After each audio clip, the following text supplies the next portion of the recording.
Salve galera, beleza? Chegando aqui com mais um Cine Mangá, nosso quadro que avalia mangás com uma perspectiva de uma premiação de cinema.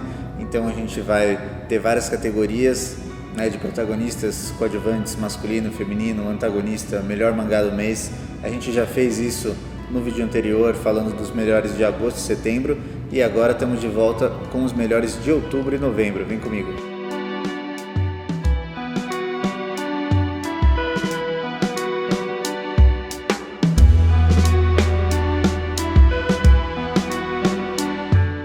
Bom, vamos começar pela categoria de coadjuvante masculino. Quem viu o vídeo passado sabe que esse personagem já ganhou uma vez e não tem jeito, né? No mês de outubro foi o Kuma, também de One Piece. O flashback que a gente está vendo do Kuma provavelmente é o melhor flashback de toda a obra de One Piece. Isso não é pouca coisa, visto que a gente já teve flashbacks muito bons, como da Nami, do Sanji, da Robin, do Brook, do LOL. Só que eu acredito que a grande diferença do flashback do Kuma é que os eventos trágicos que acontecem na vida dele são, infelizmente, responsabilidade dele de alguma forma, né? Por escolhas que ele fez e por escolhas que ele deixou de fazer já como uma pessoa adulta. Não é tanto que ele é uma vítima da sociedade enquanto criança, né? Por mais que ele seja também, mas ele teve escolhas já como adulto, por exemplo, de não casar com a Ginny, afetou a vida dele e a vida dela, né, pro pior.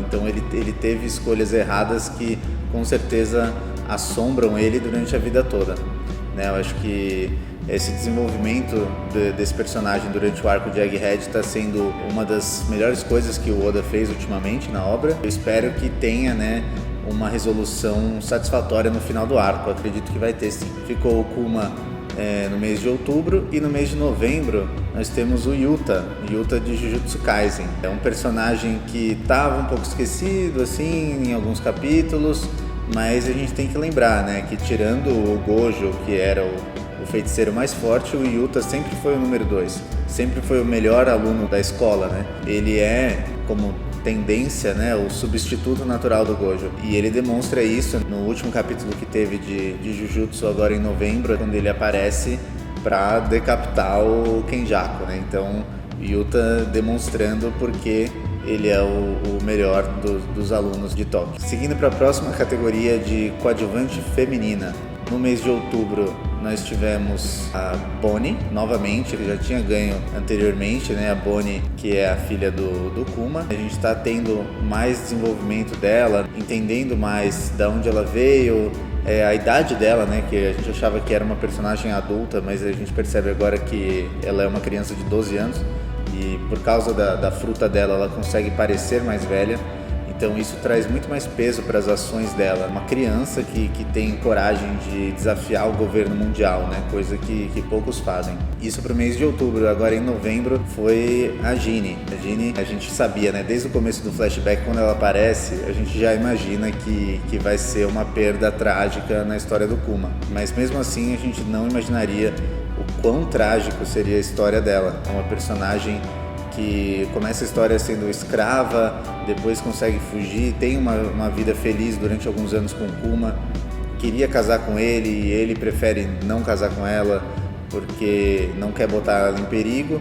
Ela entra no exército revolucionário e aí ela está em perigo do mesmo jeito, vira escrava novamente, tem uma filha que a gente sabe é fruto de um abuso, né, sexual, e o Kuma não pode fazer nada. Depois ela ainda contrai uma doença e é descartada como se fosse lixo. Então uma história muito trágica. No final ela ainda tenta se despedir do Kuma, só consegue fazer isso via Dendemushi, aquela forma de comunicação, né, que tem em One Piece, mas não consegue realmente realizar aquele amor que ela tem pelo Kuma. Então é uma história muito trágica, e o que ela deixou de legado é a filha dela, a Bonnie, que o Kuma pega para cuidar como se fosse filha dele mesmo. Seguindo para a categoria de protagonista masculino. Essa é uma categoria que está bem disputada, né? Porque cada mês a gente teve um vencedor diferente, e nesses dois últimos também, né? Em outubro destaco o Bakugo, que é um personagem muito importante de My Hero Academia. Quem acompanha o mangá de My Hero nos últimos meses viu uma coisa meio inconstante, assim, né?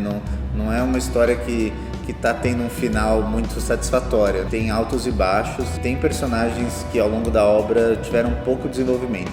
mas o Bakugo não é um deles, né? Então ele é uma rara exceção nessa história de um personagem que evoluiu muito e que passou por mudanças e que hoje em dia é uma pessoa muito diferente do que ele era no começo da história. Ele tá conseguindo ser o herói que às vezes nem o próprio Deku seria o protagonista, o herói principal, às vezes não consegue ser. O Bakugo seria o contraponto, muitas vezes atitudes dizem mais do que o próprio Deku, né, do que o Midoriya. E no mês de novembro seria o Shiki, né, o Shiki de Eden Zero, tá chegando muito perto, né, da sua missão de encontrar lá a personagem da mãe, e o Shiki tá conseguindo avançar com a ajuda, né, dos seus tripulantes, mas mostrando que ele tem uma característica forte de liderança, chegando, né, muito próximo do seu objetivo final. Eden Zero tá caminhando para os últimos capítulos, vamos ver quais revelações que eles ainda guardam agora para esse finalzinho. Indo para as protagonistas femininas, então tanto em outubro quanto em novembro foram personagens de Eden Zero, que é uma obra do Mashima, né, que ele tem aquela característica que eu já comentei no vídeo anterior. Ele costuma sexualizar muito as personagens femininas, mas fora isso, que é uma coisa, infelizmente, a gente vê em muitas obras, né, japonesas, ele traz um protagonismo forte para essas personagens, né? Então elas são muito importantes nas histórias, e em Eden Zero não é diferente. As duas que eu vou comentar são a Hermit e a Rebecca, ambas são muito importantes para o desenvolvimento da narrativa, né, de Eden Zero. Então em outubro a Hermit se mostrou uma forte liderança dentro da tripulação, está tentando resolver a situação da nave, né, que está próxima de explodir, né, então todo mundo corre risco ali na batalha que está rolando, e a Hermit é a pessoa responsável por tentar resolver tudo, está tomando a frente dessa situação, e com certeza não vai morrer todo mundo, né, então de alguma forma ela vai ser bem sucedida nisso. No mês de novembro foi a Rebecca, usando novamente seu poder de alterar o tempo, de fazer aqueles saltos temporais, e sendo fundamental para o Shiki conseguir avançar, né, ajudando na situação com o Lightning Law, trazendo Laguna junto para ajudar, que também foi um coadjuvante importante aí, e a Rebecca também sendo aquela peça fundamental para o sucesso da tripulação nessa batalha final. Bom, antagonistas também é outra categoria que está muito em aberto, e cada mês a gente tem alguém diferente que está se destacando, principalmente nas obras de One Piece e de Jujutsu Kaisen. Recentemente, né, no vídeo passado eu trouxe o Kizaru de One Piece e o Sukuna de Jujutsu Kaisen, e agora eu trago outros vilões dessas mesmas obras. Em outubro foi o Saturn de One Piece, que é o primeiro Gorosei que a gente conhece pra valer, que mostra a sua fruta, né, o seu poder, que é uma coisa demoníaca, não sabe se é um fruto demoníaco ou se ele é um demônio, alguma coisa do tipo. É um personagem muito ameaçador, que já explodiu cabeça de gente, que já trouxe dificuldades mesmo para personagens fortes como o Sanji. O Sanji não consegue nem ficar em pé na frente do Saturn, já mostra que é um personagem que está em outro nível. A gente vai precisar ou de um esforço combinado, talvez do Kuma chegando, talvez de outros revolucionários como o Dragon, como o Sabo, para enfrentar o Saturn, ou então da gente ter o Luffy na sua forma final, né, do Gear 5, com o poder do Deus do Sol, do Nika, poder derrotar o Saturn. Mas vamos ver, eu acho que é uma batalha muito difícil.